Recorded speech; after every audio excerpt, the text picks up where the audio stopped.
Hey everyone, welcome back to my channel, Uniquely You. Today we are going to be talking about a topic that affects probably most of us. It's called negative self-talk. Anybody heard of that? Well, today we're going to talk about identifying it, how to identify it, how to change the negative self-talk thoughts that you've got going on in your head that may be holding you back, and how to change that negative dialogue so that you can actually change your life. So let's go ahead and get started. So negative self-talk comes in various forms. It can come in just a few of them: perfectionism, worst case scenario, comparison, just to name a few. So in perfectionism, you think, okay, I've got to get this perfect. It's got to be, that's where a lot of that all or nothing thinking comes in with that perfectionism. Because I know for me, I was a self-proclaimed perfectionist, and I was like, I am either all in or I am all out. If I was not doing something perfect, then I wasn't going to do it at all. And that resulted in a lot of me missing out on a lot in my life because I had that perfectionistic negative self-talk. Like, okay, Kelly, you're not doing this perfect, so you might as well just forget it. And the other one, the next one is the worst case scenario. So how many of you can relate to this? Your child doesn't call you. Your child's supposed to be at home at 5 o'clock. Here it is 5:15 and they haven't called you. Your mind goes to what? Typically, oh, they've been in a wreck, or they're, in a ditch somewhere, or somebody, whatever, this horrible worst case scenario. And that's just, a lot of times that's the first place that our mind goes, is to that thing. It's not like, oh, somebody has offered them, $1 million. They won the, whatever it is, the prize at the school, and so they have to stay over to, take care of all of that. Whatever that may be. We don't go to the positive. We actually go to the negative. And comparison is another one that's big. How many of you look on social media and see these people posting their highlight reels of their life, and you think, gosh, I just wish I had that life. I wish I could go on all these extravagant trips. And your negative self-talk, you'll never be able to do that. You'll never be able to lose this weight. You follow these people on social media that are these people that have lost all this weight, and you say, oh, I'll never be able to do that. I'll never be able to have a successful business. I'll never be able to transform my life. I'll never be able to have this happy marriage like these people. All that comparison, that negative self-talk, like, what's wrong with me? And it can be so very familiar that we don't even really realize that we're doing it. It can be so ingrained and like on autopilot when it happens. So how old were you? Can you just think back? I want you to think back. How old were you when you first started dealing with negative self-talk? Were you maybe ages 6 to 10, or maybe 11, 12, 13, those preteen, teenage years to 16? Or were you an adult before that actually started happening to you? But it doesn't really matter where it started, because it doesn't matter where it started.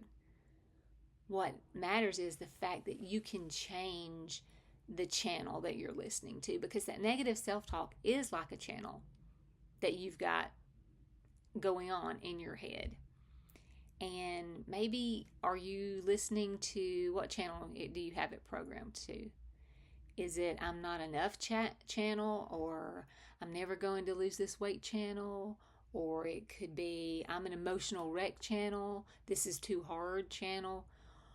I mean, no matter what channel it is that you're listening to, the fact is you can change it. If you're sitting and you're watching TV, or if you get in the car and you turn on the radio and it's on a channel that you do not like, if you turn that TV on and it is for me, this is what it would look like. I turn on the channel, my husband's been watching the TV, and it's on some gladiators fighting or some Viking movie or all of these things that he likes to watch, all these, knockdown shootout movies. And I'm like, oh no, no. And you know what I do? I pick up that remote and I change the channel. If I get in a car and that radio dial is on something that screamo music that I would never listen to, you know what I do? I change the channel. And the same thing can go for you with those thoughts in your head. You get to change the channel. You get to do that. You have the power to change that channel.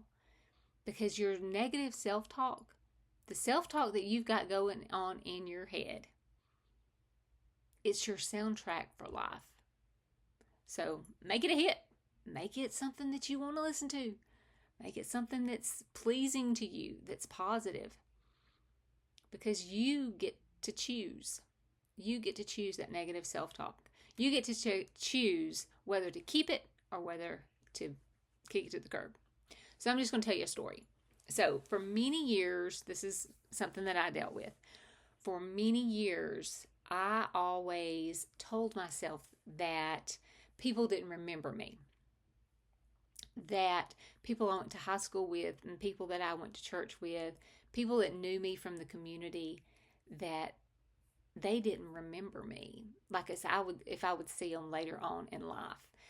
Even so much so that if I ran into, and I'm not saying run into like I cross them in the aisle, but if I'm walking down one aisle and I see them in another, I'm going to go the other way so that I don't have to run into them, because if I do, then and say, and then don't say anything to them, then if they see me again or something, then they may be like, I saw you, or something like that. But what I'm telling myself, what I have told myself, is if I go up to them and I say, hey, how are you doing? And they're going to look at me like I got three heads, because they're not going to remember me.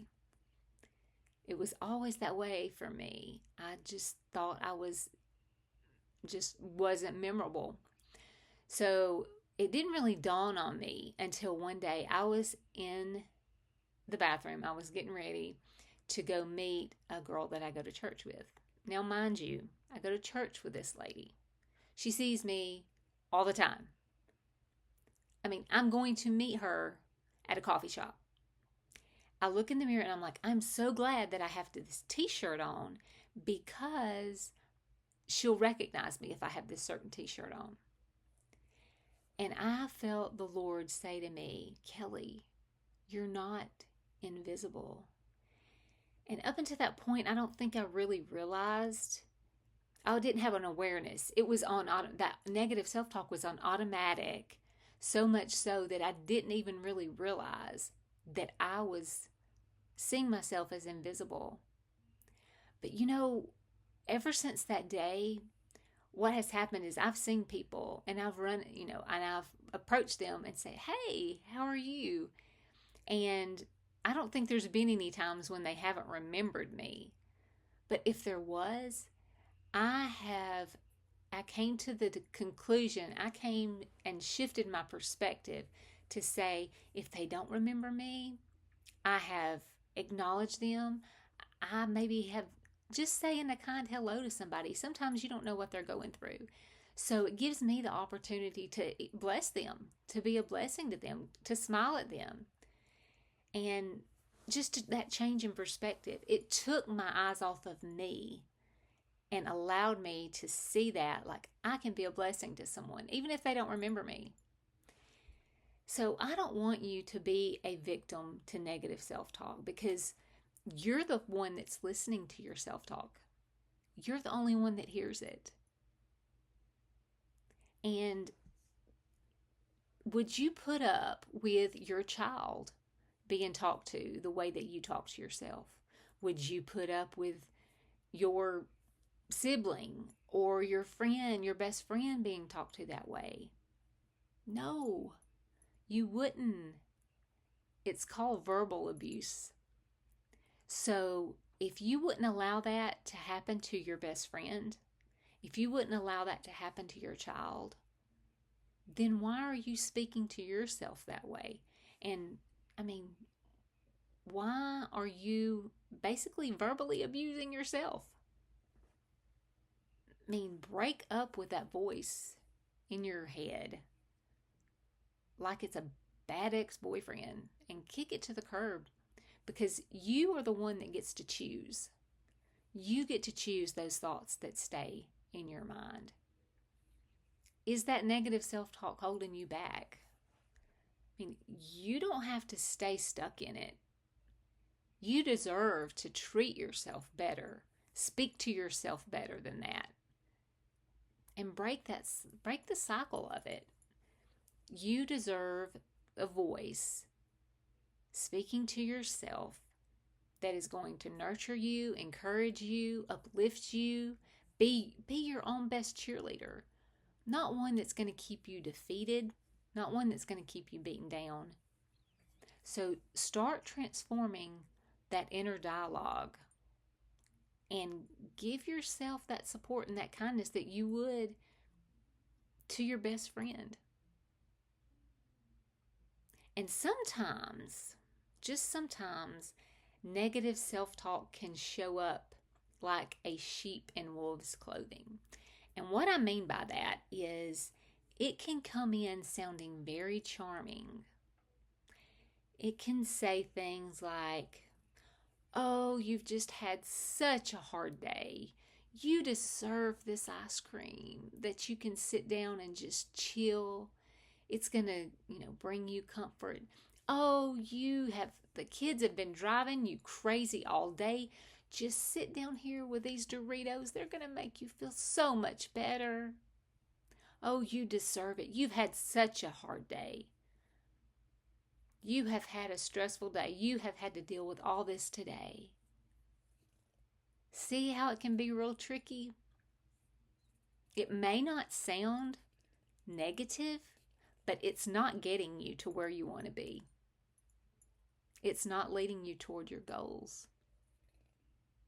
So it's like showing like that wolf showing up in sheep's clothing. It's like coming in as a ray of sunshine and this kind and caring voice, but it's not. So watch out for those times when that little tricky, so subtle little voice comes in and just tries to steer you the wrong direction in a sweet, sweet, sweet way. So what does your self-talk say about you? Well, we know that your inner dialogue, this talk that goes on in your head, it creates your outer reality. It really does, because your thoughts are going to lead to your actions. And when you talk to yourself in a negative way and you are beating yourself up on the inside, then you're going to do things on the outside that are not very helpful to you. I mean, how many of you have tried to lose weight beating yourself up? "Oh, you're so stupid. I can't believe you don't have this under control. You have done this diet the third time and you still can't get this right. Okay, body, I'm gonna,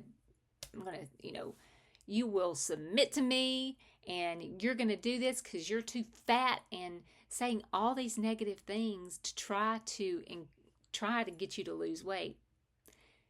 It's why we go on these diets, why we try these things, why we do this behavior modification and it doesn't work, because we're going at it with a negative frame of mind instead of coming in with that love and that cheer and that, "Girl, you can do this." Because how much better does it feel? How much better does it feel to you when you say, "Okay, come on, girl. Let's do this. We're going to do this today. We're going to get this right today. And if we fall down, we're going to get back up today. This is not going to be the end of us.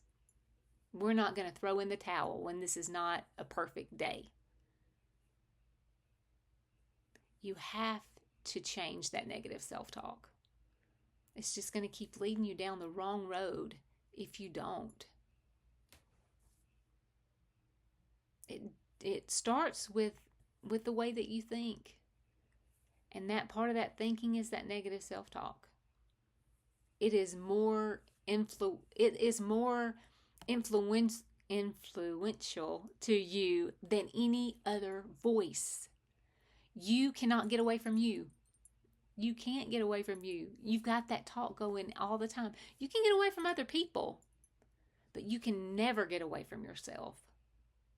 So give yourself that love and that kindness that you're going to give to someone else. The main thing that is going to help you, the number one thing that is going to help you to overcome negative self-talk is to fill your mind with the Word of God. Let His Word be louder than any negative self-talk that you've got going on in your mind. It's how your life is going to be transformed. It is how it's going to be transformed. So listen to those thoughts that are going through your head. Argue with those thoughts that are going through your head. Is this true? If someone's coming at you, just like talking about the verbal abuse, if somebody's coming at you, verbally abusing you, what are you going to do? Are you just going to stand there and let them talk to you that way? Are you just going to stand there and let them talk to your child that way? I know that we got some mama bears out there. I'm not a mama, but you mess with my niece and my nephew and my great niece and my nephew, and I've got a few things that I would probably say to you. Now, I'm not going to say it in, I'm going to ask the Lord to help me to help me with my words. But what rises up is that like mama bear, like you're not going to mess with my babies. So when that negative self-talk comes in to you, into your mind, say, oh no, we're not going down that road. I'm not talking to myself like that anymore. Because you get to choose. You get to change the channel. You get to choose what thoughts stay there. You get to choose what thoughts you replace that negative self-talk with. So if you found this video helpful, I want you to give it a thumbs up, and I want you to subscribe to this channel so that you don't miss out on any of the valuable content that I'm bringing and in the future. So I thank you for watching, and remember that you deserve to treat yourself with kindness. Never forget it. Love yourself enough to treat yourself with that kindness, and let the Lord help you, because you don't have to do this alone. Till next week, be blessed.